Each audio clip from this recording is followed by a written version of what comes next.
Liverpool 4, Galatasaray 0. The Reds make it through to the quarter-final stages after overturning a one-goal deficit at Anfield last night. Happy days, a happy performance, a very, very good performance, a happy stream ahead. We'll have to dive into a little bit of a reality kind of check a little bit later on in the live stream, but for the most part, this is going to be a positive one. And that's what we wanted. That's what we wanted. We want that performance. We want that performance on a consistent level. Whether we'll get it or not is another matter. But at the same time, that was a very, very good performance last night. A great result to boot. And Liverpool Football Club are safe and soundly through to the quarterfinals, the final 8 of this season's Champions League, where we're going to be facing PSG. Great. Amazing. Outstanding. We can't get away from them, it seems. No. Let's focus on the positives for the here and now, shall we? Big win, big performance. More of the same, please, Mr. Arne Slot and Liverpool Football Club. Big up to each and every single one of you that is here with me this morning on what is a very nice, sunny Wednesday morning, well, not Wednesday, is it Thursday? It's Thursday. I'm losing track of my days. Thursday morning was a very nice Thursday morning. Quite cold, but it seems very sunny, very pleasant these past couple of days. Hope we're all well. Hope we're all well and good. Big up to each and every single one of you that, like I say, that's joining me very early this morning. I hope we're all well. I hope we're all good. Smash a like on the video if you haven't already. Hit the subscribe button if you're new and want to see more content like this. Both things are always and forever be greatly appreciated.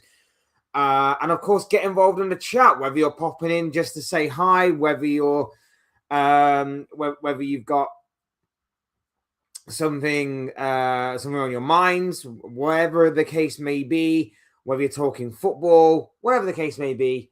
Hit up the chat, people. We'd love to hear what you guys are thinking and feeling this morning. We are obviously mainly talking about Liverpool, but if you want to dive into some other topics as well, we can do. We'll be going for about just over an hour maybe today. Can't go any longer than just over an hour. Other than that, yeah, it was actually a positive one to talk about today. Actually, a very positive one to talk about today. We're going to get on the comments in a minute. I've just got one thing I've just got to go and do. Bear with me 1 second.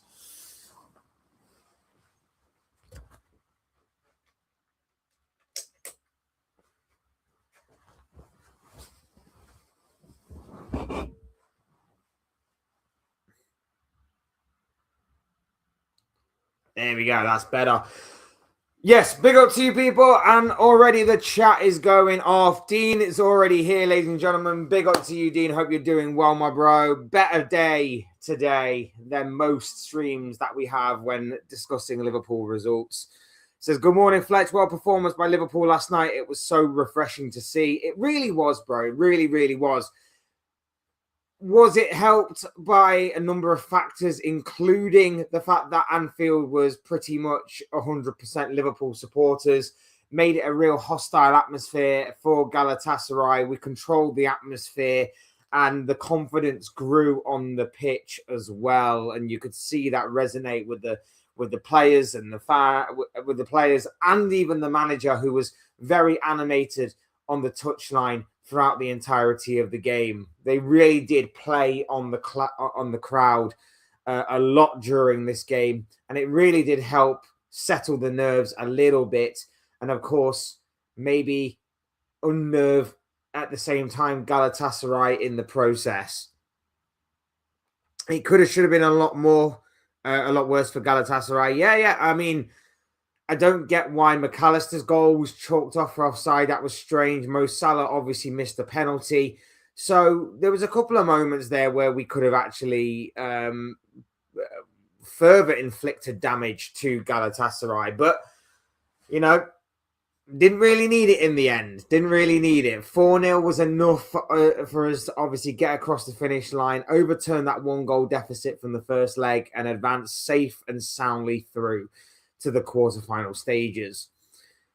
What I liked the most was every one of the players was hungry and wanted to win. It was it was definitely a different performance than we're used to seeing, wasn't it? It was there was hunger, there was determination, there was a tenacity about Liverpool that they simply weren't going to go away. And there was a fight there. There was a fight that we have not seen for the vast majority of this season. We have not seen that, and it's so frustrating that it all comes out now. The worry for me is this going to be just another false dawn that we're so used to seeing this season? Are we going to go back to type in our next game against Brighton at the weekend? Are we going to falter? Are we going to wilter away again? Are we going to have this stop-start thing? That's the worry for me. I hope that this is maybe the moment where things may start to turn around. Maybe Arne Slot has finally figured it out. Maybe the players have finally figured it out. Maybe the entire system has been figured out finally by everybody involved, from head coach to coaches to players. Maybe this is the moment.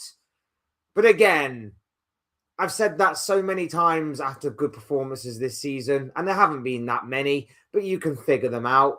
Aston Villa, Real Madrid, even Inter Milan, things like that. Is this the moment, or is this just another false dawn? For me, I don't know, but I'm enjoying the result, and I'm enjoying the moment for what it is. I'm not trying to be all kind of doom and gloom about it. I'm trying to enjoy the moment, but I've also got to be real, and I've got to try and deliver some reality throughout this stream, which we are going to do. Apart from the missed penalty, I thought Salah was amazing. Salah was very good last night. Took him a while to get into the game, but once he did, there was no stopping him. Like I say, the penalty was shockingly bad. But apart from that, yeah, I mean, the goal he took as well. The goal, such a beautifully well taken goal. Lovely little link up play with Florian Wirtz, who again was another one who grew more into the game as the game wore on. Wirtz was brilliant. I felt, as the game wore on. So hopefully we get to see more of that from Florian Wirtz as well going forward. Thought he was good. Szoboszlai absolutely outstanding. Took his goal really well as well. I can't really say anybody had a really bad performance. I thought Milos Kerkez was excellent. I thought Milos Kerkez was absolutely excellent from start to finish. Frimpong was a threat down that right-hand side. Gravenberch had one of his better games for a while. Like, I can't really say anybody in the Liverpool shirt really played badly, in all honesty. I really, really can't. I thought they all did their job really well. Like I say, they played off the crowd's emotions, and it really did fire them up. It really fired them up. PSG next, but Liverpool have a real chance of winning if we play with the same intensity and hunger last night. Yeah. But how many times have we said that all season, bro? How many times have we said that all season? That's the one thing. Like, if we're going to be inconsistent going forward in these types of games, PSG are going to absolutely eat us for breakfast. Like, that's the reality of it. That is the reality of the situation. I mean, look what PSG did to Chelsea. They didn't even come out of second gear, PSG, and they absolutely slapped up Chelsea. This is my worry. And my worry after this, if we do lose against PSG, is that Arne Slot, his PTSD will get worse from last year. It will be like deja vu, Groundhog Day, all over again for this man. So that's my worry for him. The real test will be the away leg. If we stay in the game by the time we get back to Anfield, I don't see why we can't win. I mean, we kind of felt that a little last year, bro. And we won. the first leg away from home last year. We won in Paris. It was the game at Anfield. We lost it. On penalties, granted. But, revenge will certainly be on the minds of Arne Slot and the majority of those players from last year, 100%. PSG won't be looking forward to playing Liverpool next because in this competition, we are a different beast.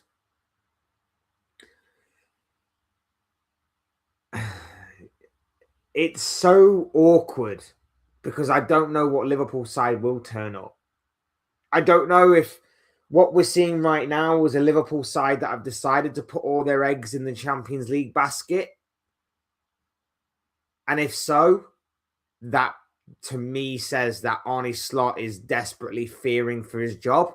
Because as I said on Monday, whenever Slot needs a result, he changes things up. I was shocked that we didn't see Gakpo last night. I was really shocked we didn't, not starting anyway. We didn't see Gakpo starting. We are a different beast because teams play differently. The Premier League right now, I've said before, the Premier League standards right now are probably the lowest that I've ever seen it in terms of playing style, aesthetics. Is it pleasing on the eye? No. It relies heavily on set pieces.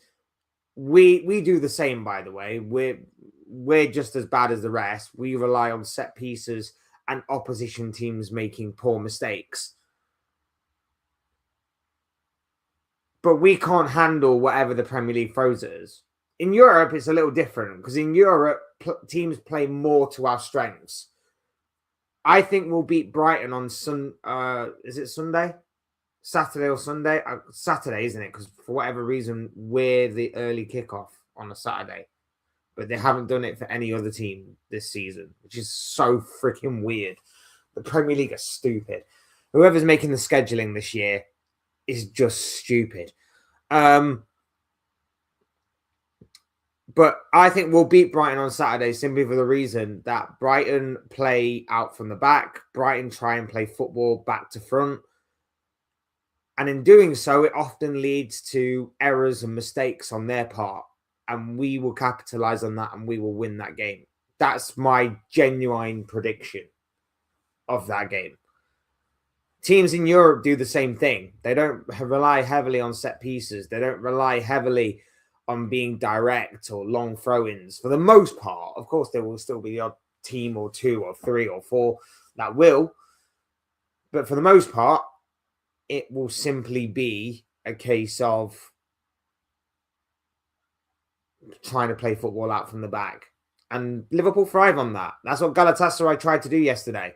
As much as they attempted to waste as much time as possible, diving onto the floor, going down, holding their legs, their arms, and whatever else they can hold to state that they are injured in a way that wastes as much time as possible. They still tried to play football last night, and we just capitalized, and we were just better at it than them on the night. Which we can be, which we should be, which we've been crying out for all season to be. And on this night, we got it right. Whether we'll get it right going forward on a consistent enough basis, I don't know. I genuinely don't know. Big up Abdul is in the building. Hope you're doing well, my bro. Lovely to have you here with us. Says, hi, Captain Flesh in chat. How are you? I'm good, bro. And I hope the chat is as well. And I hope you are too, my friend. All good here, my friend.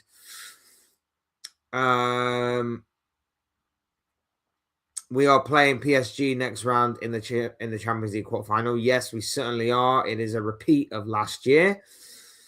Big up Rebecca. Hope you're doing well, my friend. Lovely to have you here with us.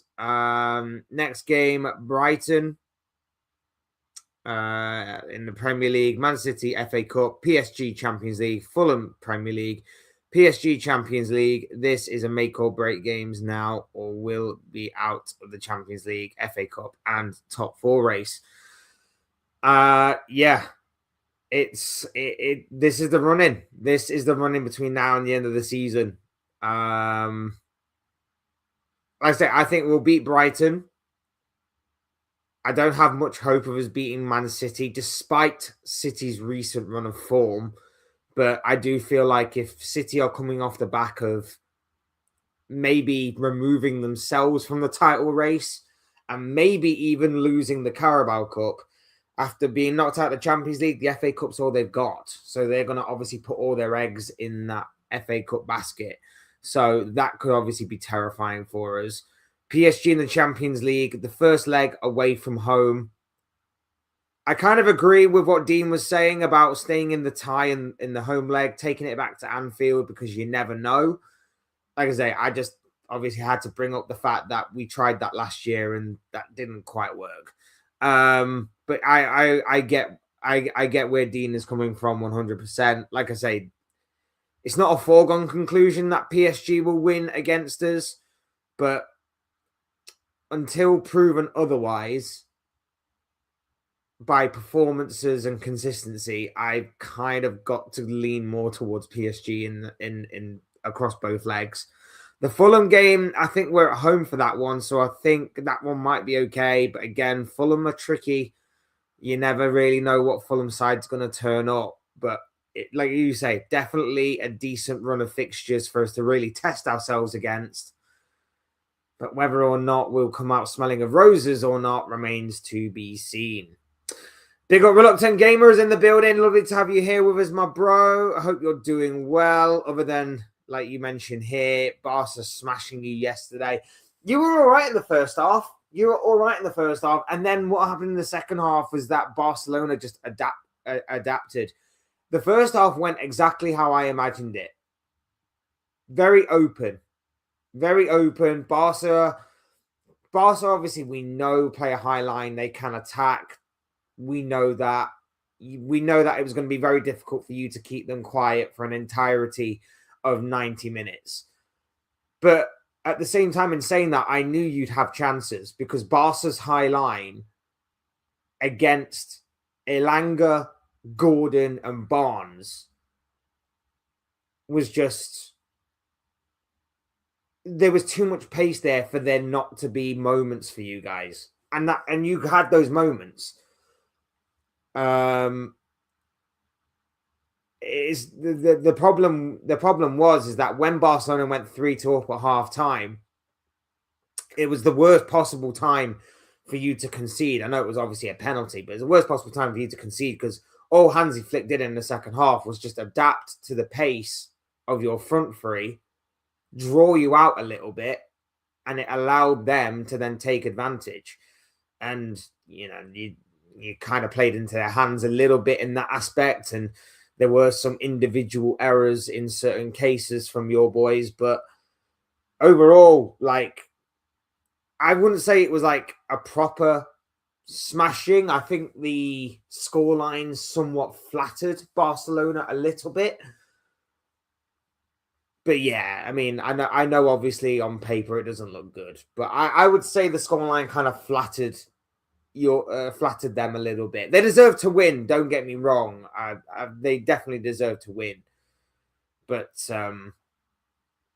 no, what was it?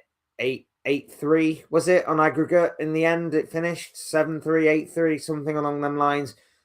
I can't even remember now off the top of my head, and I watched the game. I want to say it was 8-3. But yeah, big result for Barcelona.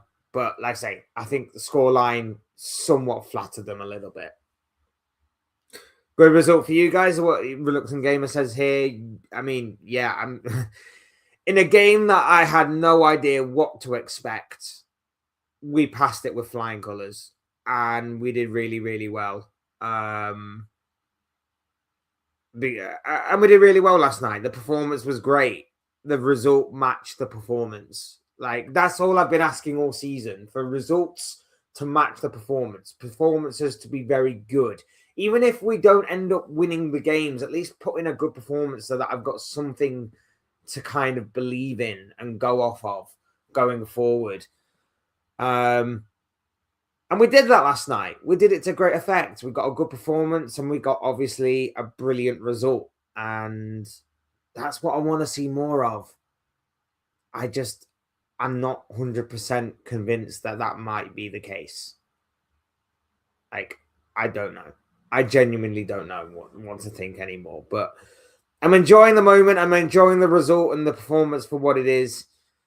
We shall see if it turns into anything consistent or whether it's just another false dawn that next game we're going to fall right back in line, revert back to type, and we shall see. We shall see. I am worried about the Brighton game because Liverpool don't seem to do well with the early kickoff, but we'll see. I mean, that is another factor as well. Early kickoffs have never normally been our friend, even in the Jurgen Klopp days. Most 12:30 kickoffs didn't exactly go in our favor, and we had a lot of them. Like the Premier League schedulers absolutely loved a 12:30 game for Liverpool on a Saturday. And coming off the back of obviously midweek fixtures as well, we struggled a lot. We may have won a fair few, to be fair, but from what I remember, I don't really remember a convincing performance in the vast majority of them. So that could be a factor. Like I say, I am a bit more confident in Brighton. And I was this way before the Galatasaray game, by the way. I think I remember saying on Monday that I did feel like we would beat Brighton simply for the reason that Brighton don't rely on being direct, long ball, set pieces, that kind of thing. They rely on getting the ball down on the ground and playing out from the back.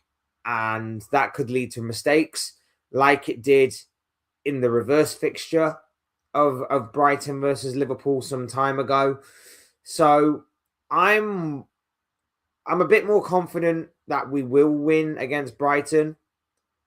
Not by much, but I am pretty confident that we will get the victory. I hope. I pray.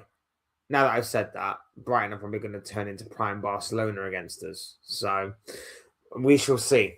We shall see. It beat City. That's a win for Arsenal.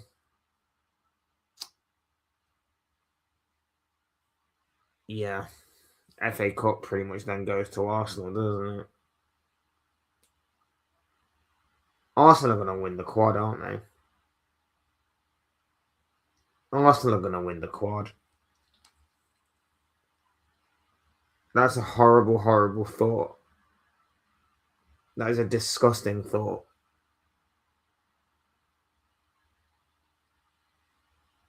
Our only hopes of stopping Arsenal from winning the quad is one of PSG, Bayern Munich, or Real Madrid.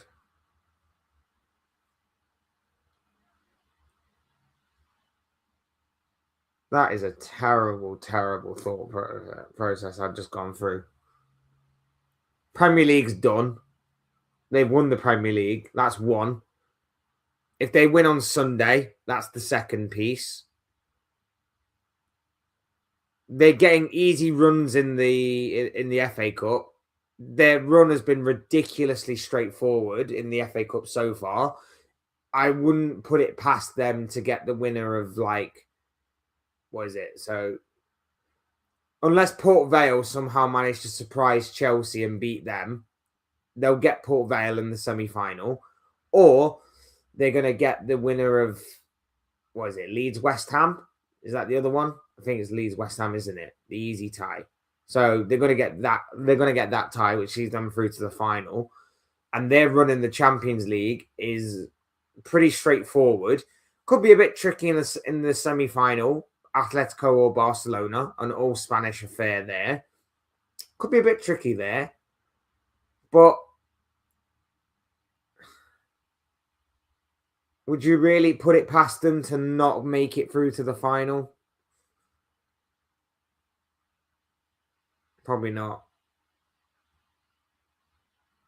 Which means we rely on Bayern, Madrid, or PSG to stop them. I would like to say us, but again, I'm not 100% convinced we're going to get past PSG. So there you go. How quickly the stream turned horrible. It was meant to be a positive one. It was meant to be a positive one, and instead we're talking about Arsenal's chances of a quadruple. Oh, it's disgusting to think about, isn't it? Toasted Bread here says hi. Big up yourself, my friend. Lovely to have you here with us. Hope you're doing well.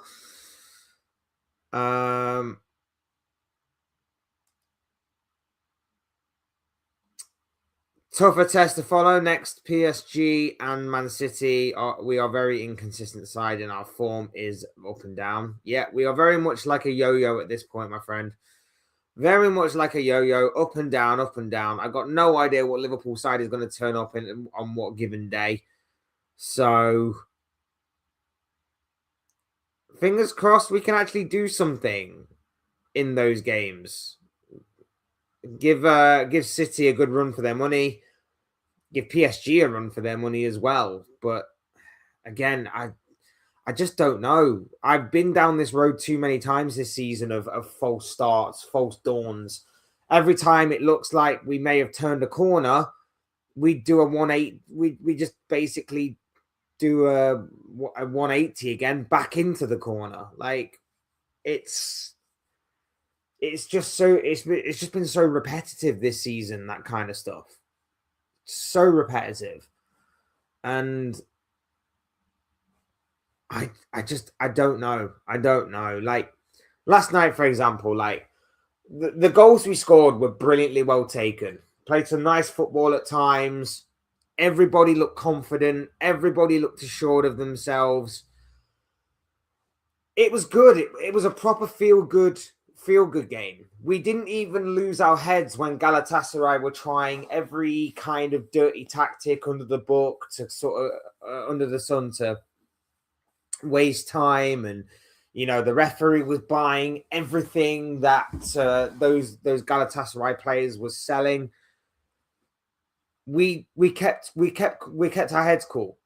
We kept cool, we kept calm and collected, and we knew that our moment would come. And when we took those moments, there was no looking back.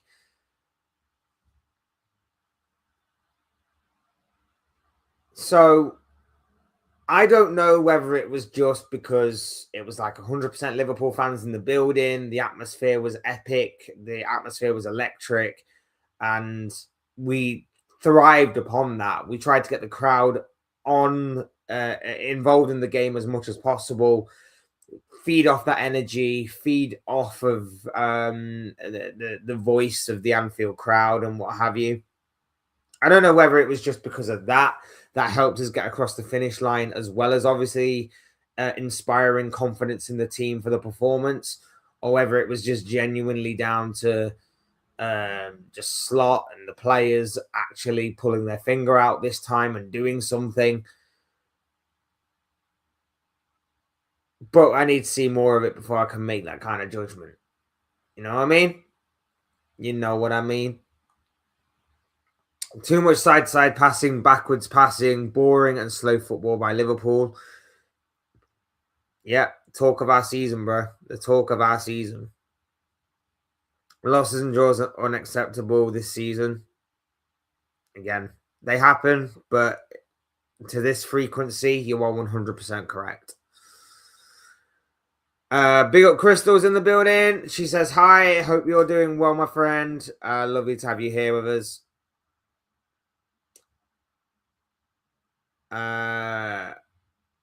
Man City self-humiliation ritual with our fan base. The fan base is one and the same, and the Arsenal fan base, it's so annoying, says Alf. Big up to you, Alf. Hope you're doing well, my bro. Hope you're recovering from Real Madrid slapping you up these past couple of weeks. Yeah, it's been a horrible week for you guys, hasn't it? Out the Champions League. Title race is seemingly out of your reach. It's Yeah, it's not been a great week for your boys. What has gone wrong with City because is it a case of Guardiola losing his hunger, losing his determination, not adapting to the Premier League? What do you think is the main reason as to why City have sort of stuttered a little bit this season? Because as a Liverpool fan, look, you have to be in the right place at the right time, right? You have to be in the right place at the right time. But for me, seeing you stumble and stutter like this makes me so frustrated that that could not have happened more frequently in the days of Guardiola versus Jurgen Klopp. Like that genuinely annoys me because when we finished on like 92, 94, 96, 97 points, what have you, you were obviously always in those situations one step ahead of us.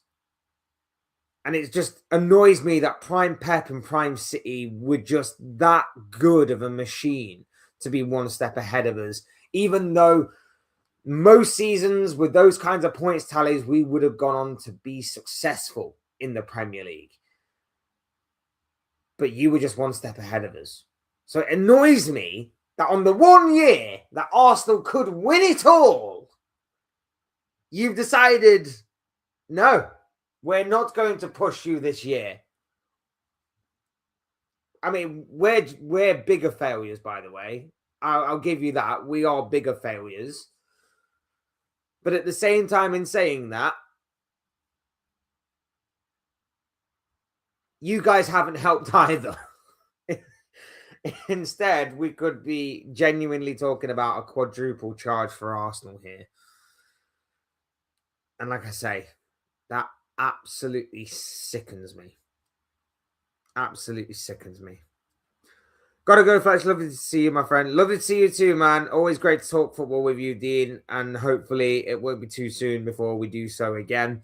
Hope you have a good rest of your day, my friend. I hope you have a good rest of your day.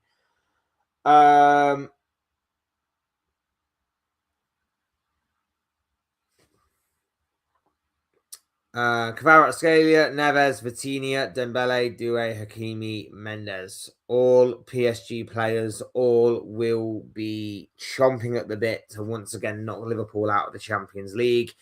They've got one hell of a team, the French champions. And with Luis Enrique, the brains behind the operation, yeah, Liverpool have their work cut out if they want to obviously advance to the semi-finals. Pep keeps playing the same old players, the same problems we had last season. Pep's tactics are also outdated, something he admitted last season, and yet he went back to them since January. Yeah, it's strange. Like, I know Bernardo Silva is a great player, but it's clear to see his legs are gone. There's no mobility in that midfield. If Reinders isn't there, and maybe Nico Gonzalez as well, it's almost like there's no legs in that midfield. Two players you desperately need. And then I don't know, like the goals have dried up for Haaland, lack of service. Semenyo's chipping in with a few goals, but it's not enough when your defense is as leaky as what yours is. It's a strange one. And the whole tactics thing, I do agree with you. Like the Premier League has moved on to being more direct and obviously set piece based, which again is basic. It's very basic in my opinion. Like, and I'm not trying to knock it in any way, shape, or form. And this is not like you're just saying it because Arsenal are top of the league. No, I said it last season, I believe, that the competitive side of the Premier League is at an all-time high. The aesthetic side of the Premier League, how good the football looks, how stylish the football is at an all-time low. because it's so easy, or it's much easier, should I say, to coach set pieces and being more direct than it is to play like a Pep style of play or a Klopp style of play. It's easier to coach the set piece game, long ball game, than it is to coach the Pep way, the Klopp way. Klopp got out at the right time.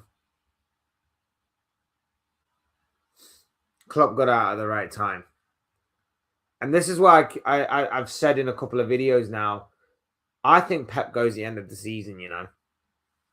I really do think Pep goes at the end of the season. I think he's lost his hunger. I think he's lost his desire. I think he's lost a little bit of fight in him as well. And above all else, like, having seen what the Premier League has turned into, I don't think he likes it as much as he used to. And it's not because, oh, he's not winning, so, you know, he's a sore loser, he's going to throw his toys out the pram and leave. It's not necessarily because of that. It's a case of he stayed at this club for longer than he has done at any other club in his career. He has seen football change and the style change to a completely polar opposite style to what he does.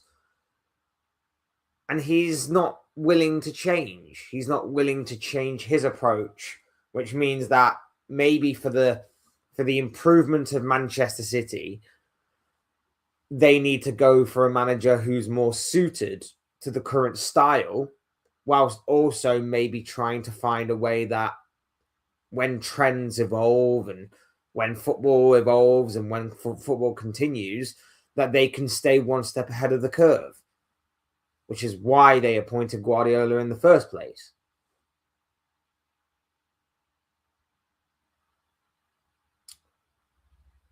I don't know, man. It's a strange one. It's a strange one. The current state of the Premier League is very debatable, very controversial. And again, it's not an Arsenal hate thing. If they win it, they win it. Cool, congratulations. But opinion from my own opinion and from my own personal opinion and from my own personal preference, I'm not a massive fan of what the Premier League has become stylistically. Competitive wise, very competitive. I like the competitive side of the Premier League, and I like how it's very difficult to predict the outcomes of most games from this point.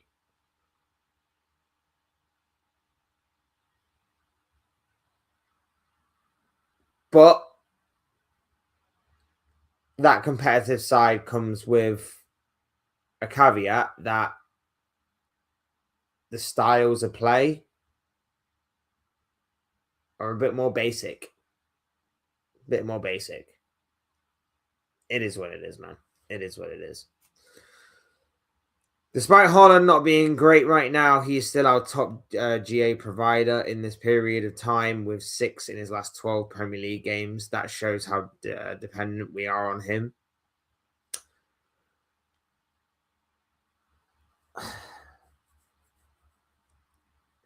Is it maybe worth every now and again just dropping Haaland for Marmoush? Because I feel like every team pretty much goes into battle with Man City believing that Haaland will start every single game. Is it maybe worth dropping Haaland for a few games here and there, just randomly out of the blue, just to keep him on his toes, just to keep Marmoush, who I think would probably deputise for an absent Haaland, keep him on his toes, and also keep the opposition on their toes. Give them something a little different to worry about. Would that be worth it? Because I feel like everybody goes into battle against City and they go, right, how the hell do you stop Haaland? Now, it is obviously easier said than done. But from what I've found these past couple of years, is that if you stop the supply into Haaland, you stop Haaland. I know it may sound basic and it may sound simplistic, but there have been times where Haaland's performances have been virtually non-existent because he hasn't got any supply. There's been nothing going into him. And on the odd occasion that it does, he's got nothing really to play off of. Nothing and no one really to play off of. So I don't know whether it's worth going a different route with Haaland, but it seems like it's a bit of a double-edged sword in terms of when he's firing on all cylinders, he's unstoppable.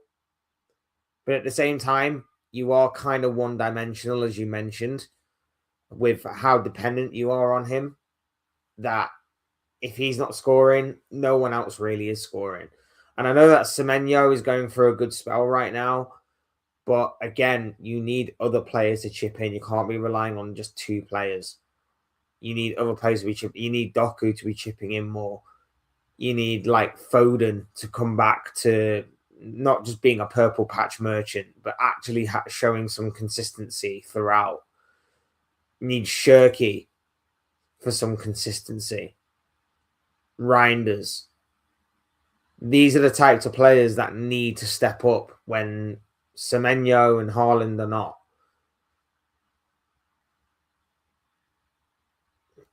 It's just the case in my mind. It is just the case in my mind.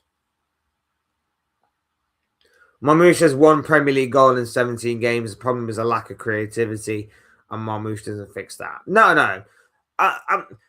That's the thing. The reason why I mention Marmoush is just because he offers something a bit more mobile up front. Like Haaland is more so rigid than not. You know what I mean? Like Marmoush will like pull a defender one way, pull a defender the other, draw out to the wing. He's more mobile. That's what I'm trying to get at. And maybe that might create space for opportunities to develop. Maybe that might create a bit more of a gap for the likes of Shirkies and Fodens and Reinders and Semenyos to operate in. If Haaland's just stood there, waiting and expecting the ball to come to him, certain defenders and certain teams that are set up in specific ways are going to have a field day against that. And we know that already because there have been certain games this season and last in which Haaland was ineffective because they just stopped the supply. They knew the space he was going to operate in, and they just went, right, we'll close down the passing lanes. We'll stop the supply going into him. And even if it does, we'll be ready to pounce on him as soon as he's got control of the ball or a lack of control on the ball. I don't know. Maybe I'm just dumbing it down too simplistically. I don't know, but I just think like fantastic. One lethal goal scorer is Haaland. Wonderful. But there's got to be something else to his game as well when it's not quite all going for him. And I think there have been signs this season that there has been improvement.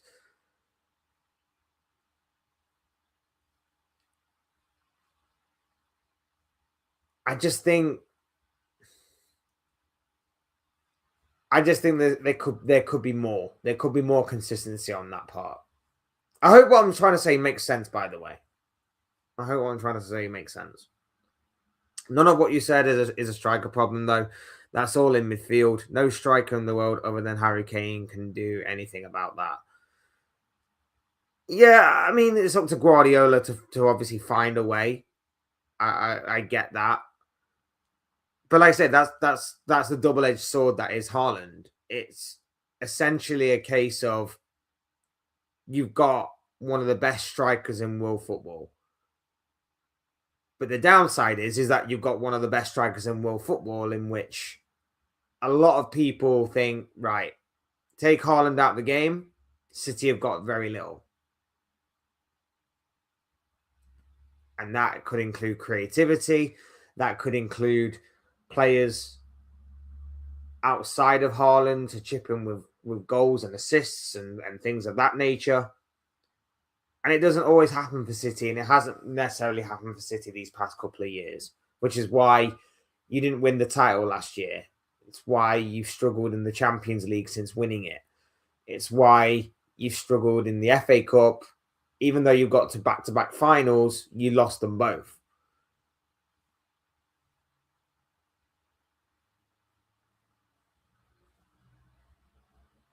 Teams see Haaland as the main threat, the main danger man, and they go, right, let's take him out.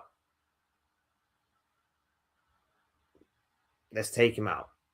Take him out of the equation, and we're halfway to maybe beating Man City. Simple as that. And that is, and you say like it's not a striker problem.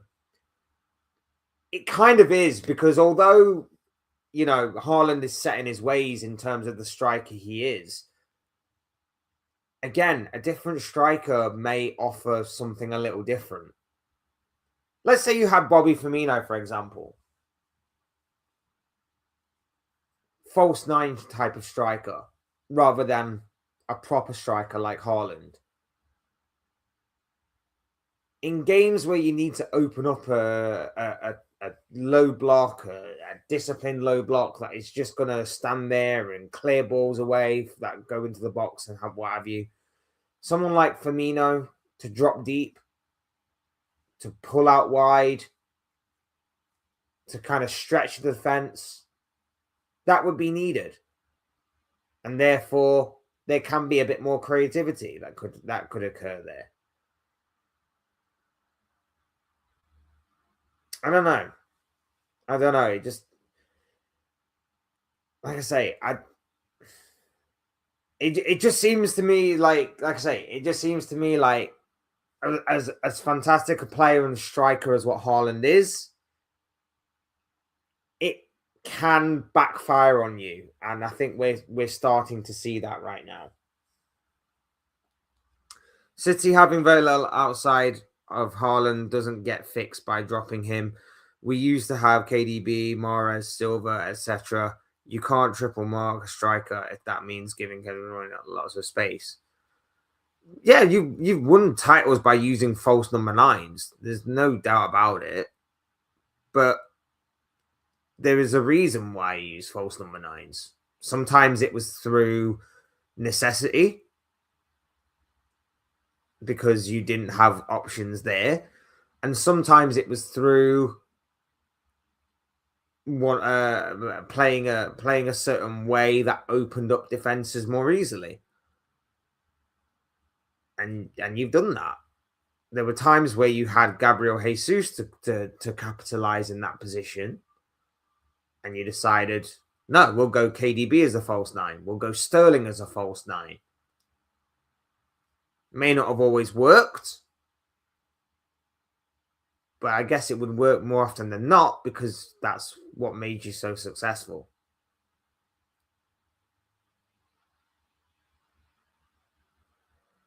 As I say, it is. I'm not trying to like disrespect Haaland or anything. I'm not trying to like obviously drag him down or anything along those lines. Of course, I'm not. I'm just saying that when you've obviously got a massive target on your back from oppositions that Haaland does, because of who he is and what he is, I don't know, maybe sometimes it is a bit like City are a bit like us. Maybe they're a bit like us. Maybe they're a bit predictable, one-dimensional. Maybe Haaland is a little one-dimensional at times. And maybe someone like Marmoush, who's a bit more unpredictable, a bit more different than what Haaland is, a bit more mobile, like I say. maybe that can maybe work to the benefit of Man City in terms of opening up chances more often, maybe taking a bit more control.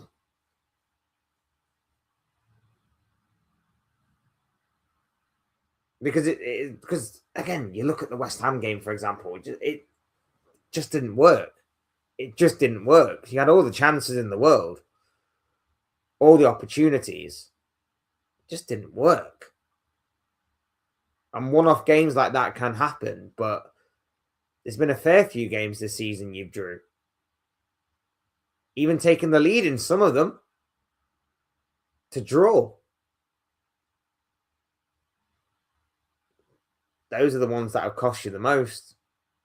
And again, take it from a Liverpool fan who has lost titles based off of draws, losing once all season, only to come second place, losing twice all season, only to come second place. The draws will kill you. The draws will kill you. And again, seemingly happening to see. Seemingly happening to see. Manu was playing against Leeds and we were worse than with Haaland. The problem is not with the striker, and changing it won't fix it. It's a system change in January. It really is that simple. Maybe it is. Maybe it is. But also, like I say, maybe if Haaland was there, maybe you get a few goals. Maybe you don't. I don't know. It's like I said, I'm just more annoyed that you've decided to play like this now rather than when we had Klopp, because we would have absolutely walked this league. We would have absolutely walked this league if you'd have played like this when Klopp was here. So friggin' annoying. Why couldn't you just do it then? You only did it once. You only did it once when Klopp was there. The rest of the time, oh, we're City, we're great. Look, we could beat every team and go on to win the league. Show off. Absolute show off. Unbelievable. 1 year you actually have the you actually have the free reign to go and do it. The 1 year that everybody, well, not everybody, but most people are backing you to actually go and be the City of old. And you let everybody down, don't you? You let everybody down. Klopp would have walked the league with this goal with all due respect, but Pep can't get the best out of mediocre squads. That will always be one thing that will always hang over Guardiola. That's why,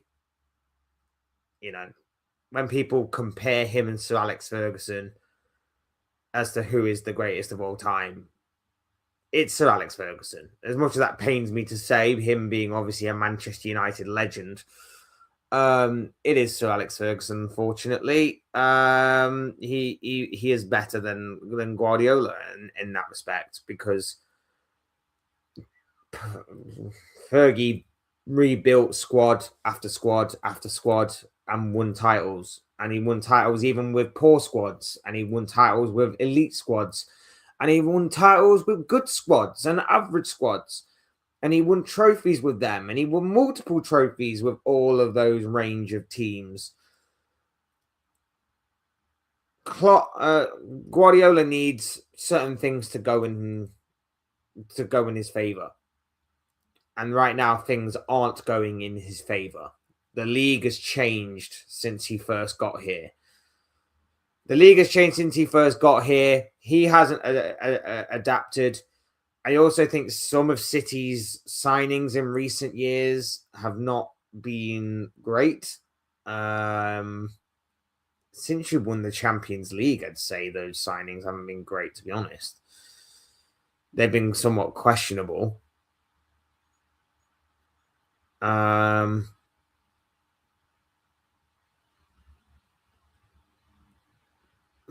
But yeah, like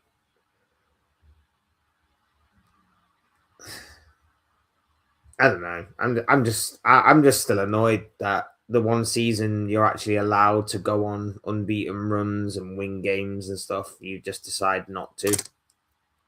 That's just annoyed me as a Liverpool fan, to be honest. Like that really, really annoyed me as a Liverpool fan.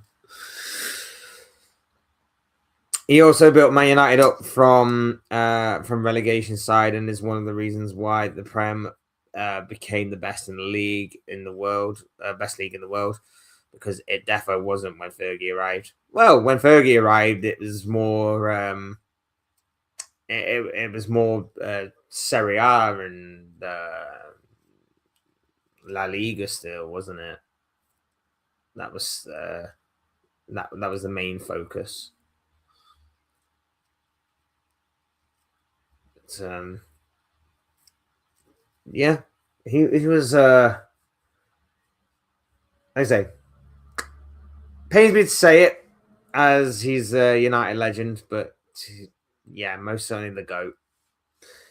Big up Ballum is in the building. Hope you're doing well. Hi, cannot stay for too long. Salah is back. Ramadan is over, and Eid is tomorrow. Will we see an improved Salah now that he can eat food? What will you make for him? I mean, I don't know how much you can put on the whole Ramadan and Salah situation, and whether or not that has got something to do with his performances. Not like his performances have been great all season, mind you, bro. So again, don't know how much you can put on that. Hopefully, that goal will give him confidence, because he took it like a player that had confidence. To say that he missed a penalty earlier on in the game, he took that goal like a man, or like a man with confidence. So yeah, fingers crossed. Like that might kickstart his season. Better late than never, but it's at a very important and crucial time for Liverpool for him to start his improvement journey, shall we say? I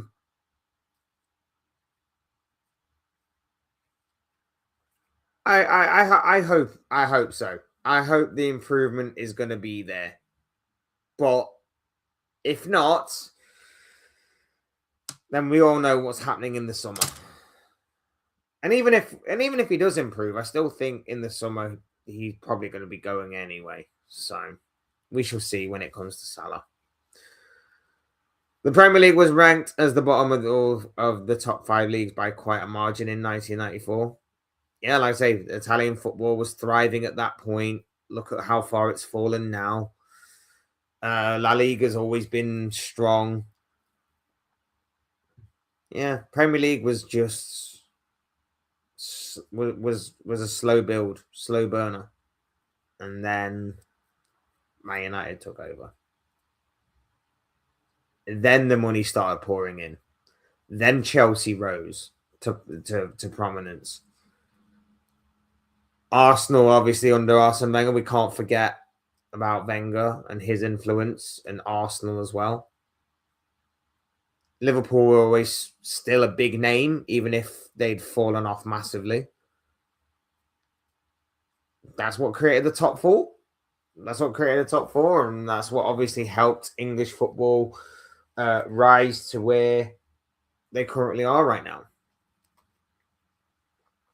Salah scored against Brighton and Albion before. Yeah, he did. Well, he certainly assisted. As well. So hopefully another big performance from Salah this weekend. Thank you for the warm welcome. I felt Salah's performance was very bad in the last month, Lukey. Yeah, I mean he's not been the Salah of old. But here's what I will say about Mo Salah, and we'll say this before we wrap things up a little bit, because only a quick one today. Salah has become human this year. Salah has been phenomenal for so many years now. since arriving at Liverpool, the guy's been phenomenal. The guy's been absolutely stupendous. The guy has been ever so consistent and unfreaking believable. That this year, his numbers may not be quite as remarkable as what they have been in previous years.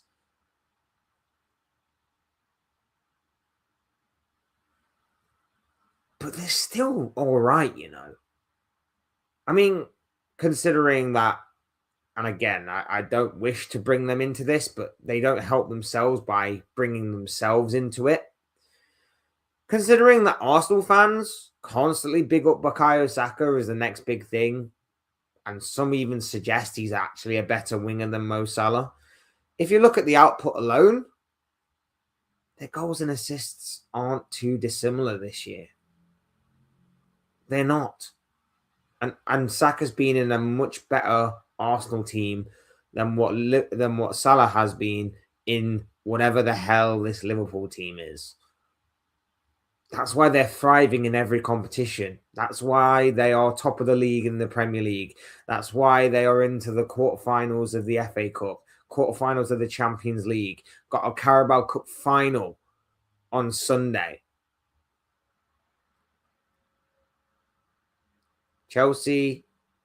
Arsenal are thriving. Saka individually is not. But yeah, Arsenal fans want to call him Starboy, and he's this and he's that, and he's the best winger in the Premier League. And no. Salah has dropped off this season, but Salah's dropped off from being an absolute alien and a freak of nature to being human. That's the be all and end all reality of it. It's not ideal. I didn't want it to happen. Didn't want it to happen, especially when he's on 400k a week. Didn't want that to happen. I didn't want Arnie Slot to friggin' humanize the guy. I think it is. And look, if we're being real and honest, like, partially it might be because of his age. Partially it might be down to him.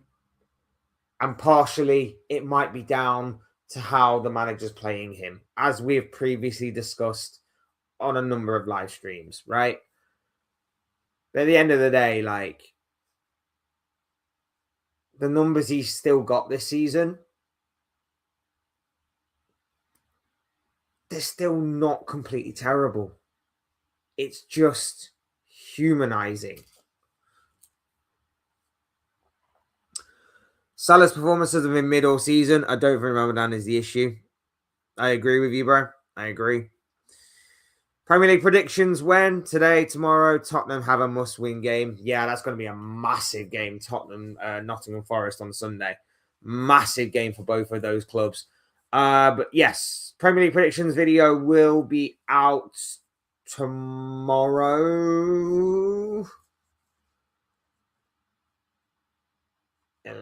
Is there a Friday game this week? If there's a Friday game, I have not planned this out at all well. I feel like there's a Friday game this week. I feel like it's Man United Bournemouth.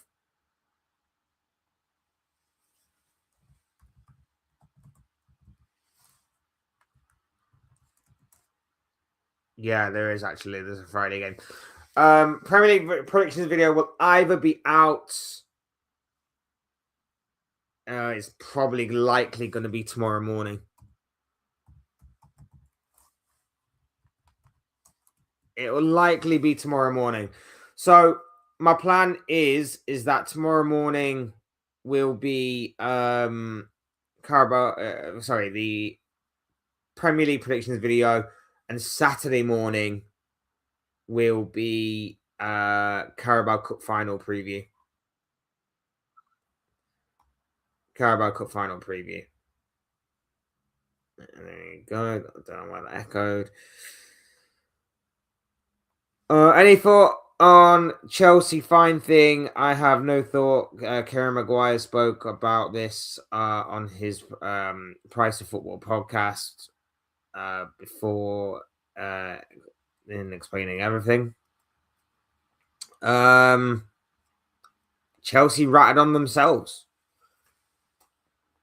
Chelsea basically went to the Premier League and said, we've been doing this over the years. We just thought you should be aware of it. They've been given a 1-year transfer ban. So there'll be no signing 17, 18, 19, 20-year-old Brazilians from the 4th tier of the Brazilian league for at least a year. Whenever the ban comes into effect, I'm not sure if it's like immediate or whether it's like starting in the summer. So I don't know what it is, but you know, Chelsea have got a deep enough squad as it is of young players. So they'll be fine for a year, but they get a fine, which is not really a massive fine to them. They get a fine, they get a year's transfer ban, they take it on the chin, they move on. I made a video earlier this week talking about Chelsea and how unserious they are and how far they've fallen. So if you haven't already, do check out that video. But it's essentially that in a nutshell. Chelsea are unserious, and this transfer ban won't affect them too much. It really will not affect them too much. It's basically, oh, we can't do any trading for a year. We're going to have to put up with the players that we have got then. Then we can see how good they are or how bad they are, if they are actually that good, or if they're overhyped by the Chelsea fans, which I'm expecting to be the latter, to be honest. No, not today. Got places to be today, so we're going to wrap things up very soon. Just going to get through these last chats and then these last comments, and then we're going to go. Salah's pen was just bad, not even a Panenka. Every solid goalkeeper gets that because it was too slow and low. Yeah, he got it all completely wrong, didn't he? He got it all completely. It is a good thing, by the way, that he did that when he did it, and it wasn't like it was in like the 90th minute to make us go through and we end up losing the game or something, because very risky to do a penalty like that. He just got it all completely wrong, didn't he? Morocco win AFCON in the end. Salah first season in 2017 was very good. What did Kara say to you about AFCON this week? Yeah, the ruling on AFCON's crazy, man. Only took them about 6 months. Oh, no, it wasn't 6 months. It only took them about 2-3 months to come to a conclusion that they shouldn't have awarded it to Senegal. They couldn't have done it like the day after or something. They had to do it like a couple of months after. Why did it take so long? That's so weird. It's so bizarre to me. Look, the way that I remember it, Senegal wasn't great what they did, but at the same time, they still carried on and finished the game. Brahim Diaz still missed a penalty. He, by the way, is probably the most relieved man in all of this. He probably still is the most relieved man in all of it. And yet they come to this decision 2 months later.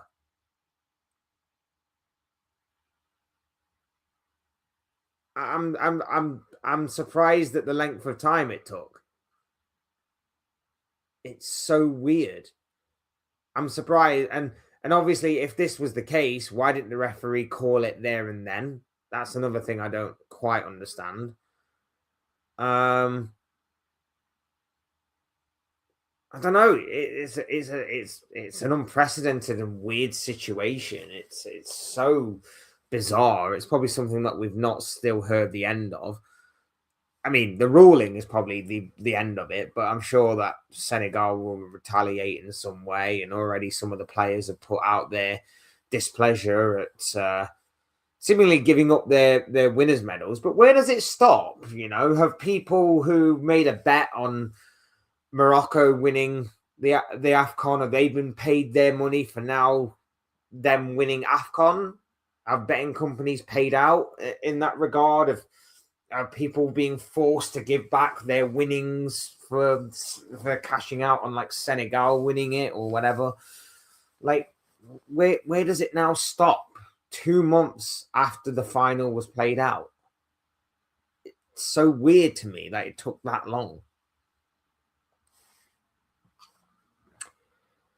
I'm sorry, but I do see why officially the authorities have no other reason but to punish Senegal. You can't decide yourself to forfeit and leave the pitch and then be surprised by the consequences. I get that, but at the same time, if the referee did that, then the referee should have called the game off, right? Shouldn't the referee have just called it there and then and said, right, you forfeited, that means the game is awarded to Morocco? Only to play the game out and then 2 months later decide, you know what, that was pointless. We should have just given it to Morocco anyway. It seems bizarre to me. It seems so bizarre. Chelsea is happy to have a transfer ban. It gives them excuse to put money in the owner's board. Like I say, they're a business now, not a football club. The Premier League is the most competitive league, not top-heavy. Top teams from Germany, Italy, Spain, and one random in-form team in Europe any season is at least as good as top Prem teams. Senegal might win the title back via email in November. They have appealed in higher court. Like I say, we have not heard the last of this.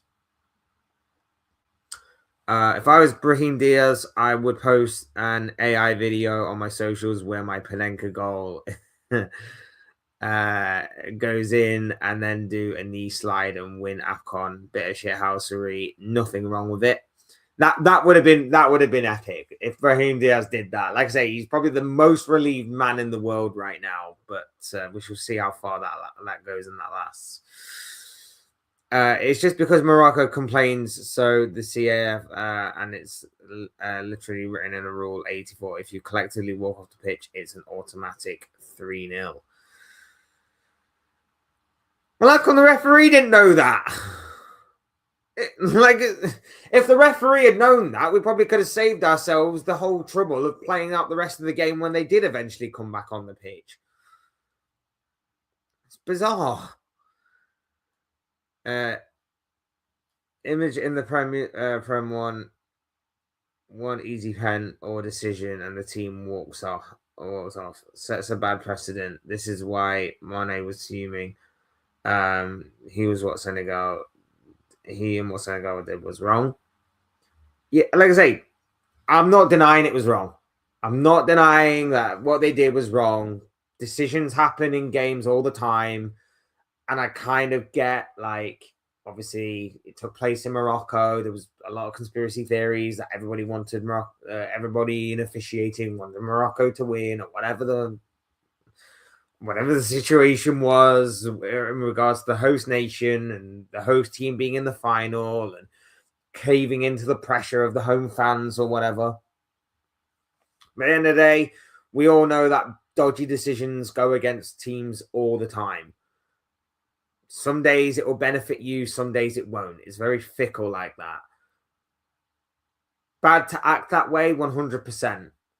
But the fact that we're only getting this ruling 2 months after the final played out, I find it bizarre. I find it weird. I find it strange the referee didn't step in this situation. But yeah, like I say, we haven't heard the end of it. It's going to continue to rumble on and the saga continues. But look, the main bulk of this video, after getting sidetracked, which I absolutely love and adore, by the way, I'm not knocking getting sidetracked by other talking points. It's what I love doing these videos and live streams for, is that Liverpool are through to the quarterfinals of the Champions League, where we will meet PSG. I'll obviously do a kind of predictions thing on the quarterfinals later on down the line. But as of right now, if the games were to be played tomorrow, for example, I don't necessarily have high hopes for Liverpool. So, fantastic we got through. I'm enjoying the result. I'm enjoying the moment. I'm enjoying the performance for what it is. Long may it continue. Hopefully it continues. But like I say, I have been down this route too many times before this season. I don't really want to go down it again. So I'm holding judgment on whether or not these performances and these kind of things will actually continue, whether or not they will actually progress to a point where maybe we will turn a corner, but I'm not holding my breath on any of that. I'm not holding my breath on anything like that. Would you rather have gotten PSG, Bayern, Real, or Barca? I'd have got Barca. I mean, we've already beaten Real Madrid at home this season anyway. So they're not the Real Madrid of old, but they are Real Madrid in a knockout situation rather than a league phase. So that is a slightly different Real Madrid. Plus, they're under new management. So, again, Real Madrid's a bit of a toss of a coin. Bayern would absolutely destroy us. PSG, like I say, I think they'll beat us. Barca would be the one that I would take, simply for the reason that I think their high line could be exploited by us. Drop a few yards, hit them on the counter, play the high line, Ekatike in behind. Yeah. I think I would have taken Barcelona, in all honesty. It would have been tasty and it would have been interesting to see if we could outscore them. But I think our best shot would have been Barca. Szoboszlai should take the pens instead of Salah. Well, Szoboszlai's already missed one this season, so yeah. Szoboszlai missed one against Burnley, I believe. So, yeah. Hey, we all miss them, apparently. Anyway, I've got to go, guys. I really appreciate each and every single one of you being here. You guys are absolutely awesome. Thank you for today's live stream. Thank you for getting involved in the chat. Hit the like button if you haven't already and subscribe if you are new. Both things will always be greatly appreciated. And I also encourage each and every single one of you to of course, like I say, get involved in the comment section as well if you're watching on playback, whether it's about anything that we talked about in this video or anything that you have maybe for future live streams or videos. Let me know in the comment section down below.